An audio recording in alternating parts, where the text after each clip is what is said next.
எடுத்துக்கொண்டோம்னா அங்க பெரும்பான்மையின மக்கள் பேசுற மொழியா இருக்கிறது சிங்கள மொழி. இது இலங்கையில மட்டும்தான், உலகத்திலேயே இலங்கையில மட்டும்தான் பேசப்படுற ஒரு தனித்துவமான மொழியா இருந்தாலும் இந்த இனக்குழுண்ட ஆரம்பம் என்றது இந்தியாவோட கிழக்கில் இருக்கிற ஒரு பிரதேசம் தான் என்றது எங்களை நிறைய பேருக்கு தெரிஞ்சிருக்கும், சில பேருக்கு தெரியாமலும் இருக்கலாம். இது அவையோட வரலாற்று நூலான மகாவம்சத்துல இருக்கிற ஆதாரங்களை வச்சுக்கொண்டே உறுதிப்படுத்தக்கூடியதா இருந்தாலும் நான் இந்த வீடியோல சொல்ல போறது அதை பற்றி மட்டும் இல்ல. எந்த பிரதேசத்துல இருந்து இவன் ஆரம்பம் வந்திருக்கலாம் என்று கருதப்படுதோ அந்த பிரதேச மக்களோட இப்பவும் சிங்கள மக்களுக்கு வாழ்க்கை முறை, கலை, கலாச்சாரம், பண்பாடு நிறைய விஷயங்கள்ல ஒற்றுமையான விஷயங்கள் நிறையவே இருக்கு. அதை பற்றி தான் நான் இந்த வீடியோல டீட்டெயிலா சொல்ல போறேன். இதை பற்றி தெரிஞ்சு கொள்ளையில எனக்கு நிறைய விஷயங்கள் பிரமிப்பாவும் ஆச்சரியமாவும் இருந்துச்சு. உங்களுக்கும் அப்படி இருக்கும்னு நம்புறேன். அதனால இந்த வீடியோவை ஃபுல்லா பார்த்துட்டு உங்களுக்கு பிடிச்சிருந்தா லைக் பண்றதோட மட்டும் இல்லாம உங்களோட ஃப்ரெண்ட்ஸோடையும் ஷேர் பண்ணி கொள்ளுங்க.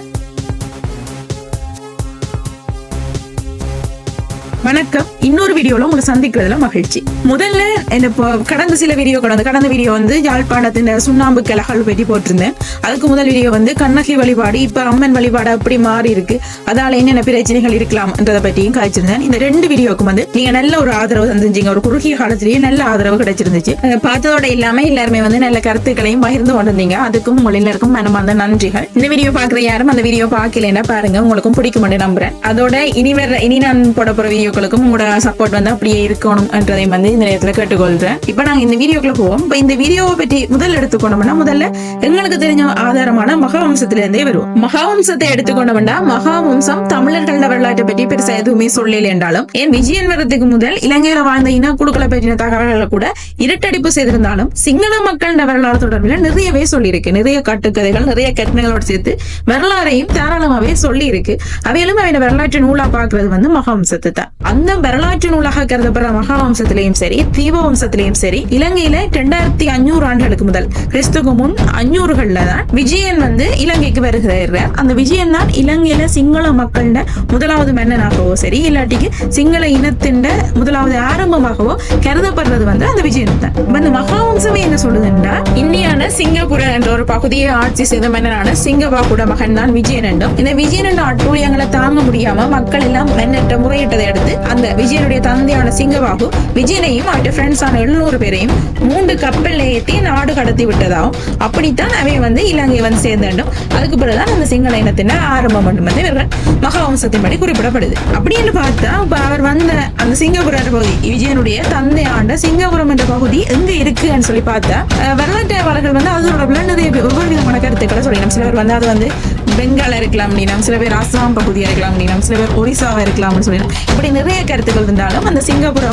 ஒடிசாவில இருக்கிற மகாநதி ஆற்றுக்கு பக்கத்தில் இருக்கிற அந்த பகுதி தான் அந்த சிங்கவாக்கு மன்னர் ஆட்சி செய்த சிங்கப்புர பகுதியை இருக்கலாம்ன்றதான் நிறைய வரலாற்று ஆய்வாளர்கள்ல கருத்து இருக்கு. எப்படி பார்த்தாலும் இது அசாம் இல்லாடி ஒடிசா இல்லாட்டி பெங்கால் அந்த ஏரியாவில் ஒரு இடம் தான் சொன்னாலும் அந்த 3 ஏரியா, அந்த ஏரியாக்கள் சேர்ந்துதான் முதல்ல இருந்திருக்கலாம். அதுல ஒரு பகுதியை தான் இவர் ஆட்சி செய்திருக்கலாம் என்று சொல்லினோம். இப்ப அது பெரும்பாலானவர்கள் அது ஒடிசான பகுதியா இருக்கலாம் என்று சொல்லினோம். சரி, அப்ப அப்படின்னு வச்சா சரி, ஒடிசாவில இருந்தா அவை வந்தவேன்னு நாங்க இப்போதைக்கு வச்சுக்கொள்ளும். அப்ப அப்படின்னு பார்த்தோம்னா இப்ப இது இலங்கைக்கும் ஒடிசாவுக்கும் இடையில 200 கிலோமீட்டர் தூரத்துக்கு கிட்ட இருக்கு. இப்ப அந்த 2 இடங்களையும் பேசப்படுற மொழியே வேற வேறையா இருக்கேங்கள. இப்ப என்ன கனெக்ஷன் இருக்க போகுது நீங்க நினைக்கலாம். ஆனா அப்படி இல்லாம இப்போ நிறைய ஒற்றுமைகள் இருக்கு. அதை பற்றி தான் இந்த வீடியோவே, அதால ஃபுல்லா ஸ்கிப் பண்ணாம பாருங்க. அதுக்கு முதல் நான் இன்னொரு விஷயத்தையும் சொல்லிடுறேன். என்னன்னா சிங்கபாகு மன்னன் நாடு கடத்தி விட விஜயன் தற்செயலா தான் ஒரு ஆக்சிடென்ட்ல தான் அந்த கப்பல்கள் இலங்கை வந்தடைந்ததான் மகாவம்சமோ தீவம்சமோ குறிப்பிடப்படுது. ஆனா இதுலயும் ஒரு டவுட் இருக்கு. ஏனென்றா இந்த சிங்கப்பூர பகுதி இருந்ததா சொல்லப்படுற இந்த ஒடிசாவை ஆய்வு செய்த இடத்துல இவர்கள் 2500 ஆண்டுகளுக்கு முதலே தெற்காசிய நாடுகளான இலங்கை மாதிரியான நாடுகளோட கடல் வழி வியாபார தொடர்புகளை கொண்டிருந்திருக்கிறார். இந்த கடல் வழி வியாபார தொடர்புகளை கொண்டிருந்தது நிரூபிக்கப்பட்டது மட்டும் இல்லாம அந்த புராதன கடல் வழி பயணங்களை நினைவு கூர்ந்து இப்ப வரைக்கும் ஒடிசாவில மொய்டா பந்தானான்னு சொல்லி ஒரு ஃபெஸ்டிவல் நடந்து கொண்டிருக்கு. இந்த கடல் வழி பயணங்கள், கடல் வழி ஊடாக போன பயணிகள் எல்லாம் நினைவு கூர்ந்து, அது மட்டும் இல்லாம அந்த ஒடிசால வாழ்ந்த மக்கள் அந்த நேரத்துல கடல் வழி பயணிகள்ல கடல் ஓட்டங்கள், இந்த கடல் வழி பயணங்கள்ல நல்ல சிறப்பான தகுதி பெற்றாக்களை இருந்திருக்கிறோம். அது நிறைய கடல் ஓடிகள் அங்க இருந்திருக்கிறோம்ன்றது நிரூபிக்கப்பட்டிருக்கு. அப்ப இதுல இருந்து இன்னொரு டவுட் வருதுன்னா, அப்ப முதலே அவளுக்கு ஒரு இலங்கையில ஒரு வர்த்தக தொடர்பு இருந்ததாலதான் இந்த விஜயன் நாடு கடத்தப்பட்டதை அடுத்து இலங்கைக்கு வந்திருக்கலாமா என்ற ஒரு சந்தேகம் வருது. நான் என்ன நினைக்கிறேன்னா, மகாவம்சத்தை எடுத்துக்கொண்டா ஏற்கனவே மகாவம்சம் விஜயனுக்கு முதல் இங்க வாழ்ந்த மக்கள் ஒரு நாகரிகம் அடைந்த மக்களா காட்டியல என்ற குற்றச்சாட்டு இருக்கு.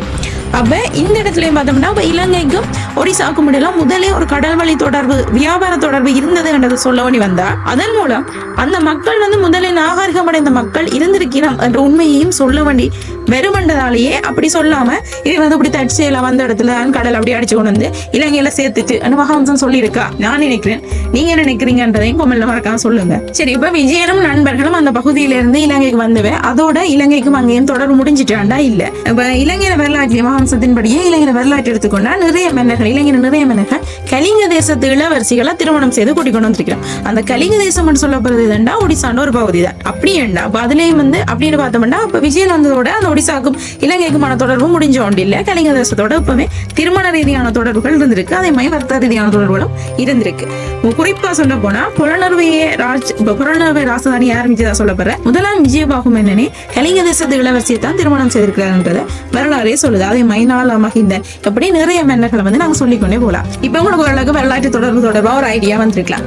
அடுத்ததான் இப்ப என்ன ஒற்றுமை இருக்குன்றதை நாங்க இந்த வீடியோல பார்க்க போறோம். இப்ப முதல்ல நீங்க இந்த ஸ்கிரீனை பாத்தீங்கன்னா இதுல 2 வேர்ட்ஸ் இருக்கு. இந்த 2 வேர்ட்ஸுமே ஒரே மாதிரி எழுத்து மாதிரி இருக்குல்ல. இல்ல சிங்கள மொழி தெரிஞ்சாங்களுக்கு இது ரெண்டுமே வந்து சிங்கள எழுத்துக்கள் மாதிரியும் தெரியலாம். ஆனா இதுல ஒண்ணுதான் வந்து சிங்கள வேர்ட், மற்றது வந்து ஒடிசால பேசப்படுற ஒடிசி மொழியில எழுதப்பட்டிருக்கு. இந்த ரெண்டும் வந்து கேட்கவும் உங்களுக்கு கிட்டத்தட்ட சேமா தான் இருக்கும். அதை விட இந்த மொழியில வந்து நிறைய கொமனான வேர்ட்ஸும் 2 மொழியிலையும் இருக்கு. இது பற்றி புதுடில்லியை சேர்ந்த ஒரு வரலாற்று பேராசிரியர் வரலாற்று ஆய்வாளராகவும் இருக்கிற PS திரிவேடி என்ன சொல்றாருன்னா, இந்த 2 மொழியுமே இந்து ஆரிய மொழி குடும்பத்தை சேர்ந்ததுதான். அதை விட சிங்களத்துல நிறையவே வந்து ஒடிசா மொழியின் தாக்கம் இருக்குன்றதையும் அவர் உறுதிப்படுத்துறார். அதை விட ஒடிசால பெர்ஹாம்ஃபோர்ட் பல்கலைக்கழக மொழியியல் பீட தலைவராக இருக்கிற கங்கேந்திரநாத் தாஸ் என்றவர் என்ன சொல்றாருன்னா, சிங்கள மக்கள் வரலாற்றை பற்றி பேசுற இந்த மகாவம்சம் பாலி மொழியில தான் எழுதப்பட்டிருக்கு. இந்த பாலி மொழி அப்ப இந்த ஒடிசா முதலான கிழக்கிந்திய பிரதேசங்கள்ல பிரதானமான ஒரு மொழியா இருந்திருக்குன்றதையும் அவர் உறுதிப்படுத்துறார். இப்ப சிங்கள மொழியை எடுத்துக்கொண்டாலே சிங்கள மொழியில நிறைய சமஸ்கிருத வேர்ட்ஸ் இருக்கு. அடுத்தது நிறையவே வந்து போர்த்துகீயர் ஒல்லாந்தர்கள் கால கலப்பு மொழிகளும் இருக்கு. அதை விட நிறைய தென்னிந்திய தாக்கம் இருக்குன்றது வந்து உறுதிப்படுத்தப்பட்டிருக்கு. அப்ப இந்த மொழி ரெண்டுக்கும் இருக்கிற கொமன் வேர்ட்ஸா இருக்கிற வேர்ட்ஸ் வந்து மெயினா பார்த்தோம்னா சமஸ்கிருத வேர்ட்ஸ் இல்லாட்டி பாலி வேர்ட்ஸா இருக்கிறதாலதான் இந்த ஒற்றுமை இருக்குன்றத சொல்லினேன். ஆனா இந்த 2 எழுத்துண்டையும் எழுத்து வடிவங்களும் ஒரே மாதிரி இருக்கு, அந்த உச்சரிப்பு வடிவங்கள் ஒரே மாதிரி இருக்கு. அடுத்தது இந்த 2 மொழியும் எழுதப்படுற ஸ்ட்ரக்சர் அது கிராமர் ஸ்ட்ரக்சர் நிறைய ஒற்றுமைகளை மொழி ரீதியாவே காணக்கூடியதா இருக்கு. இதுக்கு இந்த ஆரிய குடும்பத்தை சேர்ந்ததும் ஒரு காரணமா இருக்கலாம். ஆனா அதை விட முக்கியமான இன்னொரு ஒற்றுமை சொல்லட்டேன். இப்ப நாங்க இலங்கையில தேசிய கொடியை எடுத்துக்கொண்டா இலங்கையில தேசிய கொடியில இருக்கிற சிங்கம் என்னத்தை குறிக்குது? சிங்கள மக்களை தானே. ஏன் சிங்கள என்ற பேர்ல இருக்கிற அந்த சிங்கன்றதே என்னது? சமஸ்கிருதத்துல சிங்கத்தை தான் குறிக்குது. ஏன் அது கூட வேணாம், விஜயன் தந்தை என்று சொல்லப்படுற அந்த சிங்கபாகும் என்னன்னு மகாவம்சம் அப்படி சொல்லுது. அவர் வந்து ஒரு சிங்கத்துக்கும் ஒரு இளவரசிக்கும் பிறந்த பிள்ளைகள் தான் இந்த சிங்கபாகுவும் சிங்கவல்லியும் என்று சொல்லி அவையின பிள்ளைகள் தான் விஜயன் என்று சொல்லு. கட்டுக்கதை என்றது எங்களுக்கு தெரியும். ஆனா ஏதோ ஒரு ஆதாரத்தை அடிப்படையா வச்சு இல்லாட்டி அந்த கட்டுக்கதையிலையும் ஏதோ ஒரு உண்மை இருக்கலாம். அதை விட இந்த சிங்கள மக்கள் கட்டுமானங்கள் கலை கலாச்சாரம் எல்லா இடத்துலயுமே சிங்கம் ஒரு முக்கியமான ஒரு விஷயமா இருக்கு. இங்க ஆச்சரியம் என்னன்னா இலங்கையில மட்டும் இல்ல ஒடிசாவிலையும் அப்படித்தான். ஒடிசாண்ட புராதன வரலாற்றிலையும் சிங்கம் என்றது ஒரு முக்கியமான ஒரு அங்கமா இருந்திருக்கு. புராதன மன்னர்கள் எல்லாருமே சிங்கத்தை தங்களோட ஒரு பவரை குறிக்கிற இல்லாட்டி தங்களுக்கு ஒரு பாதுகாப்பு தர ஒரு அடையாளமா தான் பார்த்து கொண்டு வந்திருந்தது. அதை விட முக்கியமா ஒடிசாவை பொறுத்த வரைக்கும் நரசிம்ம வழிபாடுன்றது உங்களுக்கு தெரியும். விஷ்ணுன்னு ஒரு அவதாரமா கருதப்படுறது சிங்க முகத்தையும் மனித உடலையும் கொண்ட ஒரு வடிவமைப்பு. அந்த நரசிம்ம வழிபாடுன்றது ஒடிசாண்ட புராதன ஒடிசால ஒரு முக்கியமான ஒரு பெரிய வழிபாடா இருந்திருக்கு. புராதன ஒடிசால 100க்கும் மேற்பட்ட நரசிம்ம ஆலயங்கள் கண்டுபிடிக்கப்பட்டிருக்கு, அதன் சிதைவுகள் கண்டுபிடிக்கப்பட்டிருக்கு. அதை விட ஒடிசான பழைய கட்டடங்கள் எல்லாத்துலயுமே வந்து இந்த சிங்க அடையாளங்களும் இருந்திருக்கு. எப்படி இலங்கையின தலதா மாளிகை சிகிரியா போன்ற இடங்கள்ல சிங்கத்தின சிலைகள் கலை வழிபாடுகள் எல்லாம் இருக்கோ அப்படி ஒடிசாண்ட கோனாக்சான் டெம்பிள் பூரி ஜெகநாத் டெம்பிள் போன்ற எல்லாத்துலயுமே வந்து சிங்கம் தொடர்பான கலை வழிபாடுகள் நிறையவே இருக்கு. அடுத்து நான் முதலே சொன்னேன் இந்த நரசிம்ம வழிபாடு. நரசிம்மரை வந்து நாங்க சிம்பிளா சொல்ல மாட்டோம், சிம்ம மனிதன் சொல்லலாம். சிங்க மனிதன் சிங்க முகத்தையும் மனித உடலையும் கொண்டு வரும். அப்ப இந்த நரசிம்மர் வழிபாட்டு ஈடுபட்ட நரசிம்மன் பக்தர்களாகத்தான் ஒடிசா மக்களை தங்களை வந்து கருதி இருக்கலாம் வேண்டும். இதாலதான் அவன் இந்த பெயர்கள்ல வந்து இப்படி சிங்கபாகு சிங்கவெளியன்னு சிங்கத்துக்கு அவ்வளவு முக்கியத்துவம் கொடுத்திருக்கலாம் வேண்டும். இந்த மகாவம்சம் சொல்ற மாதிரி அவங்க வந்து சிங்கத்துக்கு பிறந்த பிள்ளைகள் என்றது வந்து அந்த சிங்க வழிபாட்டுல சிங்க மனிதரை வழிபடுற ஒரு வழிபாட்டு கூட்டம் என்றதை குறிக்கிறது. அதுதான் அதுல ஆதாரமா இருக்கிற உண்மையா இருக்கலாம் என்று நான் நினைக்கிறேன். அதனாலதான் இப்ப வந்து இவர்கள் வந்து சிங்கத்துக்கு இவ்வளவு முக்கியத்துவம் கொடுத்திருக்கலாம். இது வந்து உண்மையா குறிக்கிறது வந்து நரசிம்ம வழிபாடா இருக்கலாம். இப்ப ஒடிசாவில மெயினா இருக்கிற டெம்பிள் எதுன்னா பூரி ஜெகநாத் கோயிலை தான் சொல்லியும். இந்த பூரி ஜெகநாத் கோயிலே ஒரு காலத்துல நரசிம்ம வழிபாடு நடக்கிற ஒரு கோயிலா தான் இருந்திருக்கு. ஏன் இப்பவும் அங்க நரசிம்மருக்கு தனியா ஒரு ஆலயம் அமைக்கப்பட்டு பூரி ஜெகநாத் கோயில வழிபாடு நடத்தப்படுறதோட இந்த பூரி ஜெகநாத் கோயில்ல தேர் திருவிழா எல்லாம் வந்து முதல்ல அங்க இருந்துதான் அங்க வழிபாடு தொடங்கிதான் நடத்தப்படுது. சிங்களாக்களை எடுத்துக்கொண்டா அவை வந்து அவர்கள் எல்லா கோயிலையும் வந்து விஷ்ணுவும் இருக்கிறான், விஷ்ணுவை வழிபடியும். அதுக்காக ஒரு ஆதாரம் என்ன சொல்லினோம்னா விஷ்ணுவை தான் வந்து புத்த சமயத்தின காவலன் என்று சொல்லினோம். ஆனா நரசிம்மர்ன்றது யாரு? விஷ்ணுன்னு ஒரு அவதாரம். அப்படியே ஒரு நரசிம்மர் வழிபாட்டோட எப்படி விஷ்ணு சம்பந்தப்படுறாரோ அப்படித்தான் இவை வந்து விஷ்ணுவையும் கொண்டிருக்கலாம். ஆனா ஒரு புத்த சமயத்தின காவலன் என்ற வடிவம் வந்து மேபி விஷ்ணுவுக்கு கொடுக்கப்பட்டிருக்கலாம். அடுத்தது இலங்கையின கல்வெட்டுக்கள்ல கண்டுபிடிக்கப்பட்ட பழைய பிராமி எழுத்துக்களும் வந்து ஒடிசான கல்வெட்டுகள் இருந்த எழுத்துக்களையும் மொத்ததா இருக்குன்றது வந்து இங்க ஒரு கருதுகோளா முன்வைக்கணும். இப்ப மொழியில ஒற்றுமை இருக்கு, அவையின கலாச்சார வடிவமாகவே அவைகள் கருதுற இல்லாட்டிக்கு சிங்கத்தின மக்கள் அவைகள் வந்து தாங்களை சிங்கள என்று அடையாளப்படுத்துற அந்த சிங்கம் வந்து ஒடிசாவோட சம்பந்தப்பட்டதா இருக்கு. இது எல்லாம் தானா இல்ல. இதை விட முக்கியமான ஒரு விஷயம் சிங்கள மக்களை பொறுத்த வரைக்கும் இல்லாட்டி இலங்கையை பொறுத்த வரைக்கும் இப்ப பெரும்பான்மை சமயமா இருக்கிற புத்த சமயம். இந்த புத்த சமயம் வந்து உங்களுக்கே தெரிஞ்சிருக்கும், உங்களுக்கு வரலாற்று ஆதாரங்களின்படி புத்த சமயம் என்ன சொல்லிடும், அசோக பேரரசன் தான் இலங்கைக்கு வந்து புத்த மதத்தை பரப்பினான்னு சொல்லி. அந்த புத்த மதத்தை வந்து அசோக பேரரசர் அங்க பரப்புறதுக்கு முதல் அசோக பேரரசர் ஒரு கலிங்க போர் ஒரு பெரும் போர் நடந்து அந்த போர்ல நடந்த அழிவுகளால தான் அவர் வந்து மனதால வருத்தப்பட்டு தான் அவர் வந்து புத்த சமயத்தையே தழுவினார். அப்ப அந்த கலிங்க போர் நடந்த கலிங்க தேசம் என்றதே இன்றைய ஒடிசா தான். அடுத்ததான் நீங்க இன்னொரு விஷயத்தை நோட் பண்ணணும். அப்படியே அந்த கலிங்க பிரதேசத்துல போர் நடந்து மதம் மாறின அசோக பேரரசர் அப்படின்னா அவர் அந்த மதத்தை பரப்ப பிடிக்கணுமே நடந்துக்குவாங்க. முதல்ல இந்தியா முழுக்களும் தமிழ்நாடு எல்லா இடமுமே அந்த புத்த மதத்தை பரப்பிட்டு தான் இலங்கைக்கு வந்திருக்கோம். ஆனா அப்படி இல்லாம நேர இலங்கைக்கு அதுவும் தூதுவர்களை வேண்டி இல்லாம தன்னுடைய சொந்த மகளையும் அனுப்பி இலங்கைக்கு இந்த புத்த மதத்தை பரப்புறாருண்டா அந்த அளவுக்கு இலங்கைக்கும் கலிங்க தேசத்துக்கு முடியல உறவுகள் இருந்திருக்கு. எங்க இருந்து இலங்கைக்கு புத்த மதம் வந்துச்சோ அங்க இப்ப பெரும்பான்மை புத்த மதம் இருக்கானா இல்ல, அங்க இப்ப பெரும்பான்மை மதம் இந்து மதம் ஆயிட்டு. ஆனா இப்ப இலங்கையில பெரும்பான்மை மதம் வந்து புத்த மதமா மாறி ஒடிசாவை பொறுத்த வரைக்கும் இப்ப பிரதான மதமா வந்து இந்து மதம் ஆயிட்டு புராதன காலத்துலதான் புத்த மதம் ஒரு ஆட்சி பெற்ற மதமா இருந்திருக்குன்னு சொல்லி இப்ப நிறைய புராதன சின்னங்கள் கண்டுபிடிக்கப்பட்டு வருது. அப்படி கண்டுபிடிக்கப்பட்டு வர்ற இந்த புத்த சின்னங்கள்ல இருக்கிற கட்டட அமைப்புகளும் கலை வேலைப்பாடுகளும் வந்து இலங்கையில இருக்கிற கலை வேலைப்பாடுகளோட ஒத்ததா இருக்கு. அங்க முக்கியமா இந்த புத்த சின்னங்கள் இருக்கிறதா கண்டுபிடிக்கப்பட்ட இடங்கள் ரத்னகிரி, உதயகிரி, லலித்கிரின்னு சொல்லினோம். அப்படியான இடங்கள்ல இருக்கிற புத்த விகாரிகள் வந்து இங்க இருக்கிற ருவன்வெளி சாய, ஜோதவனராம இந்த இதுல இருக்கிற ஸ்தூபிகள் இல்லாட்டி இதுல கட்டட அமைப்பு, கலை வேலைப்பாடு இது எல்லாத்தோடையும் வந்து அங்க இருக்கிறதுக்கு வந்து நிறைய கனெக்ஷன், நிறைய தொடர்புகள், இதே மாதிரியான ஒற்றுமை அங்க இருக்கிறதா சொல்லப்பட்டு வருது. இவ்வளவு நானா இல்ல. இப்ப இலங்கையில சிங்கள மக்களை பொறுத்த வரைக்கும் பிரதானமா இருக்கிறது கண்டிய நடனம், அதான் பாரம்பரிய நடனமா இருக்கு. அதே மாதிரி ஒடிசாவில ஒடிசி நடனம். இந்த ரெண்டு நடனமுமே ஒரு வித்தியாசமான நடனங்கள்.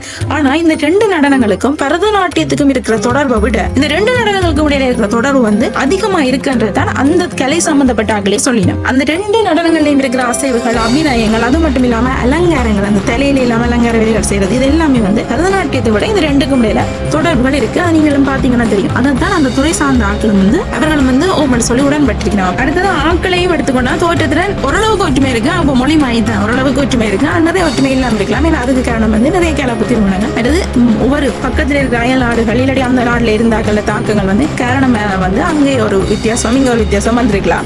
இந்தியாவில ஒடிசா அந்த மாநிலத்தின் அரசாங்கமே வந்து இது தொடர்புல நிறைய கருத்துக்களை தெரிவிச்சுவே அவையில வந்து என்ன சொல்லியிருந்தேன், இலங்கையில இந்திய உபஸ்தானிகராக இருந்த பிரசாத் கேரிவசம் ஒரு காலத்துல இருந்தவர் பாரும் சொல்லியிருந்தேன்டா வரலாற்று ரீதியா ஒடிசாவுக்கும் இலங்கையில இருக்கிற சிங்கள மக்களுக்கும் இடையிலான அந்த ஒற்றுமைகள் இல்லாட்டிக்கு ஜெனட்டிக்கான கனெக்ஷன்ஸ்கள் வந்து டிஎன்ஏ ஆராய்ச்சிகள் இல்லாட்டி வரலாற்று அகழ்வுகள் இதன் மூலமா வந்து உறுதிப்படுத்தப்படணும் என்றும் இது தொடர்பான நிறைய ஆய்வுகள் மேற்கொள்ளப்படணும் சொல்லியிருந்தேன். 2014 கலிங்கலங்கா ஃபவுண்டேஷன் ஒன்று அமைக்கப்பட்டது. இது வந்து இந்த நோக்கத்துக்காகத்தான் அமைக்கப்பட்டது. ஆனா அந்த அளவுக்கு ஆராய்ச்சி வேலைகள் செய்யப்பட்டதாண்டா இல்ல. அப்படியே மேலதிகமா இன்னும் எதிர்காலத்துல இது தொடர்பான அகழ்வுகளோ இல்லாட்டி ஆராய்ச்சிகளோ செய்யப்படல. இப்ப நான் சொன்னதுக்கு மேலதிகமா இன்னும் நிறைய ஒற்றுமைகளோ இல்லாட்டி உண்மையான அந்த அதுக்கு பின்னணியில் இருக்கிற காரணங்களோ வந்து வெளியிடலாம். இப்ப இருக்கிற தகவல்களையும் இப்ப இருக்கிற தரவுகளையும் வச்சுக்கொண்டு என்னால முடிஞ்ச அளவுக்கு எல்லாத்தையும் கலெக்ட் பண்ணி நான் இந்த வீடியோல சொல்லியிருக்கேன். இந்த வீடியோ உங்களுக்கு ஒரு வித்தியாசமான வீடியோவா இருக்கும்னு நான் நம்புறேன். இது வந்து இப்ப சிங்கள மக்கள் விளையாட்டு தர விதமான இதோ இல்லாட்டி ஒரு இனவாதத்தை தூண்டுற மாதிரியான ஒரு வீடியோ இல்ல, ஒரு வித்தியாசமான ஒரு தகவலா இருக்கும். இந்த விஷயத்தை பொறுத்த வரைக்கும் இது சில பேருக்கு தெரிஞ்சிருக்கலாம், சில பேருக்கு இன்றைக்கு நீங்க இந்த வீடியோல தான் புதுசாவே கேள்விப்படுறோம் இருக்கலாம். ஆனா ஒரு யூஸ்ஃபுல்லான ஒரு விஷயமா இல்லாட்டி ஒரு வித்தியாசமான விஷயமா இருக்கும்னு நான் நம்புறேன். இந்த வீடியோ பிடிச்சிருந்தா லைக் பண்ணுங்க. நீங்க என்ன நினைக்கிறீங்கன்றதையும் கமெண்ட்ல சொல்லுங்க. இதை விட வேற நிறைய விஷயம் உங்களுக்கு தெரிஞ்சிருந்தா அதையும் கமெண்ட்ல சொன்னீங்கன்னா எங்களுக்கும் தெரிஞ்சு கொள்றதுக்கு உதவியா இருக்கும். இந்த வீடியோ பிடிச்சிருந்தா லைக் பண்ணுங்க, ஷேர் பண்ணுங்க. அதோட உங்களுக்கு இப்படியான வேற வீடியோக்கள் வேணுமெண்டா இந்த மாதிரியான வீடியோக்கள் வேணுமென்றதையும் கமெண்ட்ல சொல்லுங்க. இப்படியான வீடியோக்கள் உங்களுக்கு பிடிச்சிருந்தா இல்லாட்டி எங்களை இந்த முயற்சியை வந்து நீங்க சப்போர்ட் பண்ணணும்னு நினைச்சீங்கன்னா எங்க சேனலை சப்ஸ்கிரைப் பண்ணுங்க. நன்றி. இன்னொரு வீடியோல சந்திப்போம்.